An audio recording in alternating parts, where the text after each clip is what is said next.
అందరికీ నమస్కారం. నా పేరు Rajat. Welcome back to our channel national market. So ఈ రోజు మనం మాట్లాడబోయే టాపిక్ వచ్చేసి మార్కెట్లో F&Oలో అది కూడా పర్టికులర్ గా బిగినర్స్ కి ఎందుకు లాసెస్ వస్తూ ఉంటాయి. ఈ టాపిక్ గురించి డిస్కస్ చేసుకుందాం. అసలు మార్కెట్లో F&Oలో బిగినర్స్ కి ఎందుకు లాసెస్ వస్తూ ఉంటాయి అంటే దానికి మెయిన్ రీజన్ మార్కెట్ కాదు, మనం చేసే మిస్టేక్స్ మనకి లాసెస్ వస్తూ ఉంటాయి అన్నమాట. సో ప్రాపర్ గా చెప్పాలంటే ఒక బిగినర్ కి మెయిన్ కావాల్సింది నాలెడ్జ్ ఆర్ గైడెన్స్. సో ఇప్పుడు నాలెడ్జ్ పరంగా పోతే మనం ఎలాగో బిగినర్స్ కాబట్టి మనకు అంత నాలెడ్జ్ ఉండిండదు. సో మనం దేనిపైన మెయిన్ బేస్ అయి ఉంటామంటే గైడెన్స్ పైన బేస్ అయి ఉంటాం. సో ఇప్పుడు గైడెన్స్ నాలెడ్జ్ అనే మ్యాటర్ పక్కన పెట్టేస్తే అసలు మనకి మార్కెట్ లో ఫస్ట్ లాసెస్ ఎందుకు వస్తాయి, అది కూడా పర్టికులర్ గా F&Oలో మనం చేసే మిస్టేక్స్ ఏంటి అనేది కూడా మనం మాట్లాడుకుందాం. సో ఇప్పుడు ఆ మిస్టేక్స్ గురించి తెలుసుకుందాం. ఫస్ట్ మిస్టేక్ వచ్చేసి ఎంట్రీ అండ్ ఎగ్జిట్ లెవెల్స్. ఇప్పుడు మనం ఒక ట్రేడ్ లోకి ఎంటర్ అవుతున్నాము అంటే ఆ entering point and exit point అనేది మనకి ప్రాపర్ గా తెలిసి ఉండాలి. సో అది తెలియకపోవడం వల్ల కూడా చాలా మంది లాసెస్ చేసుకుంటుంటారు. అంటే ఉంటారు హైలో ఉన్నప్పుడు ఎంటర్ అయ్యి అది పెరిగే టైంలో ఎగ్జిట్ అయ్యి, సో ఇలా కన్ఫ్యూజన్ లో లాసెస్ అవుతూ ఉంటాయి. సెకండ్ పాయింట్ స్టాప్ లాస్ అంటే ఏంటంటే మనం ఒక ట్రేడ్ లో ఎంటర్ అయినప్పుడు ఆ ట్రేడ్ ఎలాగైతే హై పెరిగినప్పుడు మనం దాన్ని చూసుకొని ఒక పాయింట్ లో తీసేసుకుంటామో అలానే డౌన్ వచ్చినప్పుడు కూడా ఒక పాయింట్ వరకు మనం వెయిట్ చేసి తీసేయచ్చు అనమాట. తీసేయడానికి హెల్ప్ చేసేది స్టాప్ లాస్ అనమాట. మనం ఏం చేస్తామంటే ముందుగానే స్టాప్ లాస్ లిమిట్ అనేది పెట్టేసుకున్నాం. సో ఆ రేట్కి ఎప్పుడైతే వస్తుందో అప్పుడు ఆటోమేటిక్ గా ఆ ట్రేడ్ అనేది ఎగ్జిట్ అయిపోతాం. సో ఇది స్టాప్ లాస్ అనమాట. ఇలా యూజ్ అవుతుంది. ఇది కూడా మనకి అంటే ఈ పాయింట్ లో కూడా మనం మాక్సిమం మన వాళ్ళకి లాసెస్ వస్తూ ఉంటాయి. అండ్ థర్డ్ పాయింట్ ఏంటంటే ఓవర్ ట్రేడింగ్ అనమాట. ఓవర్ ట్రేడింగ్ ఏంటంటే ఇప్పుడు మీరు ఈరోజు ఒక ట్రేడ్ తీసుకున్నారు, దాంట్లో లాస్ వచ్చిందంటే మళ్ళీ నెక్స్ట్ ఇంకొక ట్రేడ్ తీసుకుంటారు. అదే రివర్స్ చేసుకుందాం. ఇప్పుడు ఒక ట్రేడ్ తీసుకున్నారు, దాంట్లో ప్రాఫిట్ వచ్చిందంటే మళ్ళీ ఇంకొక ట్రేడ్ తీసుకుంటారు, మళ్ళీ ఇంకొక ట్రేడ్ లో తీసుకుంటారు, దాంట్లో ప్రాఫిట్ తెచ్చుకుంటారు, మళ్ళీ ఇంకొక ట్రేడ్. ఆ థర్డ్ ట్రేడ్ లో ఏమవుతుందంటే వచ్చిన రెండు దానిలో వచ్చిన ప్రాఫిట్స్ ఒక్కసారిగా పోతుంది అనమాట. సో అందుకు ఓవర్ ట్రేడ్స్ చేయకండి. మాక్సిమం ఒక రోజుకి 1 లేదా 2 ట్రేడ్స్ ఎనఫ్, అంతే. ఫోర్త్ పాయింట్, ఇది మెయిన్ అనమాట, ఎమోషనల్ బ్యాలెన్స్ ఏంటంటే ఫర్ ఎగ్జాంపుల్ ఒక చిన్న ఎగ్జాంపుల్ చెప్తాను మీకు. ఈ రోజు ఒక ట్రేడ్ తీసుకున్నారనమాట. ఆ ట్రేడ్ లో మీకు లాస్ వచ్చింది. సో మీరేం చేస్తారంటే కొంచెం అప్సెట్ అవుతారు. అప్సెట్ అయ్యి మేము అప్పుడు ఒక ఆలోచన వస్తుంది. ఏమని వస్తుంది, నేను ఇంకొక ట్రేడ్ చేస్తాను, దాంట్లో ప్రాఫిట్ తెచ్చుకుంటా. సో అప్పుడు ఏం చేస్తారంటే ఇంకొక ట్రేడ్ చేస్తారు. అలా చేయడం వల్ల దాన్ని ఏమవుతుందంటే ఆ ట్రేడ్ నార్మల్ ట్రేడ్ కాదు. అప్పుడు ఏమవుతుంది, అది ఈగో ట్రేడ్ అయిపోతుంది. మీరు మార్కెట్ పైన ఈగో పెట్టుకొని ఈగోతో వెళ్తున్నారు మార్కెట్ మీదకి. సో అది మెయిన్ మిస్టేక్ అనమాట. ఎప్పుడైనా కానీ ఎక్కువ అమౌంట్ వచ్చింది, ఎక్కువ ప్రాఫిట్ వచ్చిందని హ్యాపీ ఫీల్ అవ్వకండి, ఎక్కువ లాస్ వచ్చిందని సాడ్ ఫీల్ అవ్వకండి. ఒక నార్మల్ గా మీరే మెంటల్ గా ఫిక్స్ అయిపోండి. రోజు నాకు ఇంత ప్రాఫిట్ చాలు, ఒకవేళ రాలేదా ఆ రోజు నేను బంద్ చేసేస్తా, ఆ రోజు నేను ట్రేడే చేయను, నెక్స్ట్ రోజు చేసుకుంటా. నెక్స్ట్ రోజు లాస్ వచ్చిందా పర్లేదు, నేను దాని తర్వాత చేసుకుంటా. కానీ ప్రాఫిట్ కోసం వెయిట్ చేస్తూ ఉండండి, అంతే. ఈగో పెట్టుకోవద్దండి. ఎమోషనల్ బ్యాలెన్స్ అనేది ఖచ్చితంగా మెయింటైన్ చేయండి. అండ్ ఫిఫ్త్ పాయింట్ ఏంటంటే హెవీ లాట్స్ తీసుకోవడం.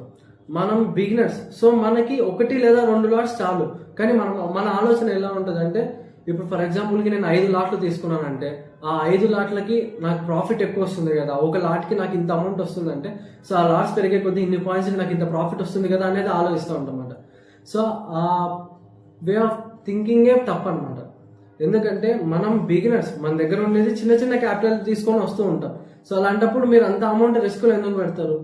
సో నా సజెషన్ ఏంటంటే 1 or 2 లాట్స్ ఎనఫ్.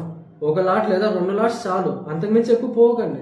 ఎందుకంటే ఇప్పుడు 5 లాట్లు తీసుకొని మీకు ప్రాఫిట్ కోసం మీరు ఎట్లయితే ఆలోచిస్తున్నారో అదే 5 లాట్లు లాస్ వస్తే, డౌన్ అయితే అది లాసే కదా. సో మెయింటైన్ అంటే ఖచ్చితంగా మనం లాట్స్ అనేది మెయింటైన్ చేయాలి. ఇన్ని లాట్స్ అనేది మెయింటైన్ చేయాలి.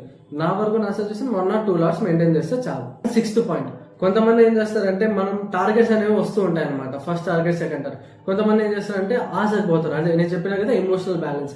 అంటే ఒకవేళ ఇప్పుడు నేను ఇంకా కొంచెం సేపు వెయిట్ చేస్తే నాకు ఇంకా ఎక్కువ పెరుగుతుందేమో అనే థాట్ తో వాళ్ళు ఏం చేస్తారంటే వాళ్ళు ఒక టార్గెట్ 30 పాయింట్స్ అనుకుంటే వాళ్ళు ఏం చేస్తారంటే 50 పాయింట్స్ వరకు వెయిట్ చేస్తారు.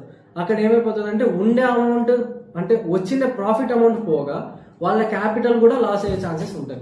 సో నా వరకు నేను చెప్పేది ఏంటంటే maximum focus on small profits. ఎందుకంటే మనకి రిస్క్ చేయాల్సిన అవసరం లేదు. మనం బిగినర్స్, మనకి మెయిన్ నాలెడ్జ్ లేదు, మనకి గైడెన్స్ అనేది లేదు. సో మనం చేయాల్సింది ఏంటి అంటే చిన్న చిన్న ప్రాఫిట్స్ తీసుకోవాలి. రోజుకి 1000 రూపాయలు వచ్చినా చాలు, ఎనఫ్. అది మనకు ఒక రకంగా అది ఒక జాబ్ చేస్తే దానికి వచ్చే శాలరీ వచ్చినంత నెలకు వస్తుంది, అంతే కదా. మనకి నెల ఆఖరికి ఏదైతే ఒక జాబ్ చేసే పర్సన్కి శాలరీ వస్తుందో అదే అమౌంట్ మనం ఇక్కడ సంపాదించుకుంటాం. So maximum avoid high profits, చిన్న చిన్న ప్రాఫిట్సే తీసుకోండి, తక్కువ రిస్క్ పెట్టి తీసుకోండి. సో ఇవి మనకు మెయిన్ పాయింట్స్ అనమాట. సో ఈ పాయింట్స్ అన్నిటిని నీట్గా ప్రాపర్గా మెయింటైన్ చేయగలిగితే సో మనకి ప్రాఫిట్ రాకపోయినా లాస్ అనేది మనం మెయింటైన్ చేసుకోగలం, లాస్ రాకుండా కాపాడుకోగలం, మన క్యాపిటల్ని మనం కాపాడుకోగలం. అండ్ మాకు ఈ పాయింట్స్ అన్ని ఐడియా లేదు, మాకు దీని గురించి అసలు నాలెడ్జ్ లేదు, మేము ఇప్పుడు ఏం చేయాలి అనే వాళ్ళు కొంతమంది ఉంటారు. సో వాళ్ళ కోసం నేను చెప్పేది ఏంటంటే ఇప్పుడు మీకు ప్రాపర్ గైడెన్స్ అండ్ ఎప్పుడు ఎంటర్ అవ్వాలి, ఎప్పుడు ఎగ్జిట్ అవ్వాలి, ఏ లెవెల్ వరకు టార్గెట్ పెట్టుకోవాలి, ఏ లెవెల్ వరకు స్టాప్ లాస్ పెట్టుకోవాలి, ఏది తీసుకుంటే బెటర్ అంటే మనకి సిఈ తీసుకుంటే బెటరా, పిఈ తీసుకుంటే బెటరా, ఆ మార్కెట్ మూమెంటంని బట్టి మనం కాల్స్ ప్రొవైడ్ చేస్తూ ఉంటాం అనమాట. సో దాంట్లో మీకు ఏమవుతుందంటే మిమ్మల్ని ఒక టెలిగ్రామ్ గ్రూప్లో జాయిన్ చేయాల్సి వస్తుంది. సో ఆ టెలిగ్రామ్ గ్రూప్లో మీరు ఉంటారు అండ్ దానికంటూ కొంచెం ఫీజు ఉంటుంది. సో ఆ ఫీజు డీటెయిల్స్ నేను ఇక్కడ వేస్తాను, చూడండి ఒకసారి. సో ఇప్పుడు ఆ ఫీజు డీటెయిల్స్ పక్కన పెట్టేస్తే మీకు ఏమన్నా డౌట్స్ ఉన్నా, ఏమన్నా ఇంకా క్వైరీస్ ఉన్నా, అంటే మీ ఛానల్ ఎలా ఉంటుంది, ఏం చేస్తూ ఉంటారు, దాంట్లో ఏం రికమెండేషన్ ఇస్తారు అనేసి, సో ఇక్కడ కింద కనబడుతున్న నెంబర్కి ఒకసారి మెసేజ్ చేయండి. సో నేనే మాట్లాడతాను, మీకు ప్రతి ఒక్కటి డీటెయిల్గా చెప్తాను. అండ్ ఇప్పుడు ఆ టెలిగ్రామ్ గ్రూప్ ఛానల్ ఫీజెస్ గురించి మాకు తెలుసుకున్నారు కదా. సో ఇప్పుడు దాంట్లో మనకి ఏమేమి ప్రొవైడ్ చేస్తారంటే ఆ గ్రూప్లో డైలీ 3 to 5 వరకు రికమెండేషన్స్ వస్తూ ఉంటాయి. అంటే 3 to 5 క్వాంటిటీ రికమెండేషన్స్ అనేది వస్తూ ఉంటాయి. అండ్ దాంట్లో మీకు ప్రతి ఒక్కటి ప్రాపర్గా డీటెయిల్గా మెన్షన్ చేయి ఉంటాయి. అంటే ఏ లెవెల్లో ఎంటర్ అవ్వాలి, ఏ లెవెల్లో ఎగ్జిట్ అవ్వాలి, సో ఎక్కడ స్టాప్ లాస్ మెయింటైన్ చేయాలి, ఎంతసేపు పెట్టుకోవాలి, ఏది తీసుకోవాలని ప్రాపర్గా ప్రతి ఒక్కటి డీటెయిల్గా దాంట్లో మెన్షన్ చేసి ఉంటారు. ఒకవేళ ఇంట్రెస్టెడ్ ఉన్న వాళ్ళు అయితే నాకు ఒకసారి ఇందాక నేను చూపించిన నెంబర్కి మెసేజ్ చేయండి. మీకు ఏమన్నా డౌట్ ఉన్నా, డీటెయిల్ ఏమన్నా కావాలనుకున్నా ఇక్కడ ఉన్న నెంబర్కి మీరు ఒకసారి మెసేజ్ చేయండి, నాతో మాట్లాడండి. సో నేను కావాలంటే మిమ్మల్ని ఒకసారి నేను ట్రయల్ గ్రూప్ ఒకటి జాయిన్ చేస్తాను. సో ఆ గ్రూప్లో మేము ఏదైతే ప్రీమియం గ్రూప్లో మేము కాల్స్ ఇస్తూ ఉంటామో అవే కాల్స్ అండ్ రికమెండేషన్స్ని మేము దాంట్లో స్క్రీన్ షాట్స్ పెడుతూ ఉంటాం అనమాట ఫర్ ప్రూఫ్కి. సో అక్కడ మీరు చెక్ చేసుకోవచ్చు. మీకు ఎప్పుడైతే ట్రస్ట్ బిల్డ్ అవుతుందో అప్పుడు మీరు మా దగ్గరకు వచ్చేసి మాతో మెంబర్షిప్ పే చేసి మన జర్నీ అనేది మనం మళ్ళీ అప్పుడు స్టార్ట్ చేయొచ్చు అనమాట. సో ఈ వీడియోకి ఇంతే. Thank you for watching this video. Good bye.